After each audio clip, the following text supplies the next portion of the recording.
Memancing udang air tawar atau udang galah sembari berlindung di bawah tajuk pepohonan sungguh mengasyikkan. Selain terlindung dari terik sinar matahari, cabang dan ranting pohon dapat dijadikan tumpuan untuk mengikat atau menambatkan tali sampan agar sampan tidak mudah bergoyang diterpa gelombang saat memancing. Namun, tidak semua vegetasi pohon dapat dijadikan tempat bertambat yang nyaman untuk memancing. Beberapa jenis pohon tidak bisa semaunya dipilih untuk bertambat karena beresiko terhadap pemancing. Apa resiko yang ditanggung bagi para pemancing?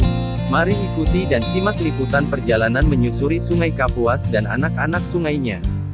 Dipersembahkan oleh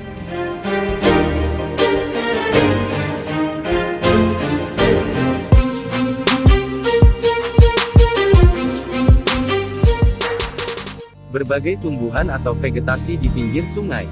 Biasa disebut riparian, memiliki kekhasan tersendiri. Tumbuhan riparian tahan terhadap pasang surut air, seperti rengas pendek, Gluta velutina, Nipa, Nipa fruticans, bungur, Langerstrumia speciosa, Putat, Barringtonia acutangula, sagu, Metroxylon sagu, dan ratusan jenis lainnya, termasuk berbagai tumbuhan perdu dan merambat liana yang belum banyak diketahui informasi jenis dan kegunaannya. Tumbuhan riparian memiliki fungsi fisik, yakni salah satunya sebagai pelindung daratan dari abrasi pantai. Juga memiliki fungsi ekologis sebagai habitat berbagai satwa liar, termasuk biota air, seperti ikan dan udang. Di samping itu memiliki fungsi ekonomi dan lainnya yang berguna untuk kepentingan hidup manusia. Pada galipnya, berbagai tumbuhan di sepanjang sungai dapat dijadikan tempat bertambat sampan asalkan pemancing lebih berhati-hati. Berbagai vegetasi riparian yang terdiri berbagai jenis pohon, masing-masing memiliki ciri-ciri berbeda, seperti memiliki duri, bergetah, dan bermiang. Selain itu banyak di antara spesies tumbuhan menjadi habitat berbagai satwa liar, seperti ular cincin emas dan kera ekor panjang, dan tempat lebah bersarang.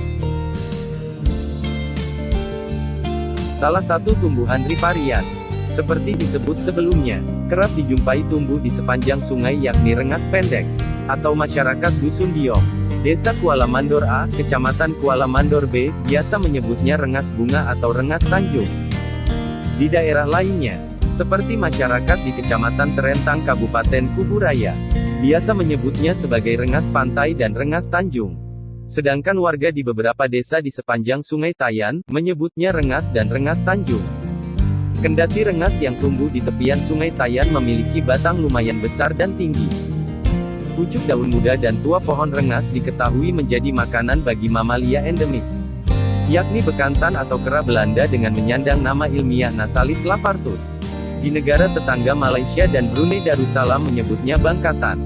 Di Kalimantan Barat, beberapa tahun berselang bekatan dapat dan sering dijumpai di sekitar pinggiran Sungai Das Kapuas, seperti di wilayah Desa Sungai Bulan, juga Dusun Tanjung Manggis, Desa Sungai Asam, Kecamatan Sungai Raya Kabupaten Kuburaya dan Desa Seponti Jaya, Kecamatan Seponti, Kabupaten Kayong Utara. Namun, sekarang sudah susah ditemukan. Spesies satwa asli Pulau Kalimantan ini atau dengan kata lain tidak terdapat di pulau lain, bahkan bagian dunia lain. Kini populasinya sudah berkurang akibat berkurangnya wilayah hutan sebagai habitatnya, terutama gencarnya perluasan lahan untuk perkebunan swasta, seperti perkebunan kelapa sawit. Oleh sebab itu, satwa liar endemik ini telah ditetapkan satwa dilindungi berdasarkan Peraturan Menteri Lingkungan Hidup dan Kehutanan tahun 2018 dan sebagai satwa terancam punah di dalam daftar merah oleh Persatuan Internasional untuk Konservasi Alam atau International Union for Conservation of Nature and Natural Resources disingkat IUCN. Juga ditetapkan sebagai golongan satwa appendix 1 di dalam CITES, yakni daftar seluruh spesies tumbuhan dan satwa liar yang dilarang dalam segala bentuk perdagangan internasional. Dalam dunia industri, getah atau resin dari pohon rengas dimanfaatkan sebagai bahan baku untuk pembuatan pernis, yakni sebagai bahan lapisan yang transparan untuk media kayu berserat. sehingga memperindah tekstur serat kayu dan membuat kayu lebih tahan lama. Masyarakat pelaku usaha tenun di Kabupaten Sintang dan Sambas pun menggunakan daun dan batang pohon rengas sebagai pewarna alami dalam proses pembuatan kain tenun tradisional yang menghasilkan warna coklat tua. Penggunaan pewarna alami dari tumbuhan ini lebih ramah lingkungan ketimbang pewarna sintetis. Kendati sekarang jarang dipergunakan lagi karena sulitnya pasokan bahan baku berkaitan berkurangnya pohon rengas akibat perubahan hutan dan lahan di berbagai kepentingan sebagai habitatnya. Di samping itu, tidak ada informasi upaya budidaya pohon rengas dilakukan pemerintah dan atau oleh pihak swasta guna mensuplai kebutuhan industri. Beberapa penelitian menyebutkan kayu dan getah rengas mengandung berbagai senyawa kimia. Dari hasil penelitian pula dilaporkan getah rengas cukup efektif menjadi biopeptisida untuk mengendalikan hama penggerek batang padi dan jamur pada tanaman. Meskipun memiliki berbagai manfaat bagi kepentingan manusia, namun getah rengas dapat melukakan kulit tubuh dan gatal-gatal atau menimbulkan iritasi berat pada kulit. Bahkan, konon katanya, jika kita alergi terhadap getah rengas jangankan tersentuh getahnya.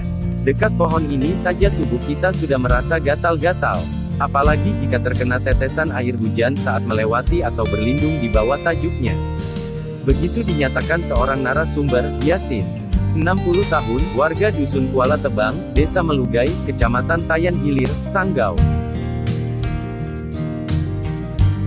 Menurut seorang narasumber, salah seorang warga Dusun Teluk Simpur, Desa Teluk Bayur, Kecamatan Terentang, diketahui mengidap alergi atau ketakutan terhadap pohon rengas. Jika diajak masuk ke dalam hutan, tetangga saya ini selalu khawatir bertemu pokok rengas. Ini bukan mitos tetapi fakta adanya, begitu dikatakan dia kepada Nafiri Channel. Namun, konon kabarnya pula, pucuk rengas dan daunnya, bahkan buahnya juga dikonsumsi oleh sebagian masyarakat di daerah tertentu. Padahal kandungan senyawa pohon rengas seperti getah, resin, diketahui sangat beracun dan berbahaya bagi tubuh. Belum ada informasi ilmiah lengkap menyangkut kandungan gizi, cara pengolahan dan manfaat jelas bagi kesehatan. Demikian liputan singkat ini. Semoga konten ini memberikan informasi berguna bagi pemirsa, khususnya para penghobi atau pemancing udang galah, prawner. Like, subscribe dan share apabila konten ini bermanfaat agar kreator lebih bersemangat untuk berkarya. Terima kasih.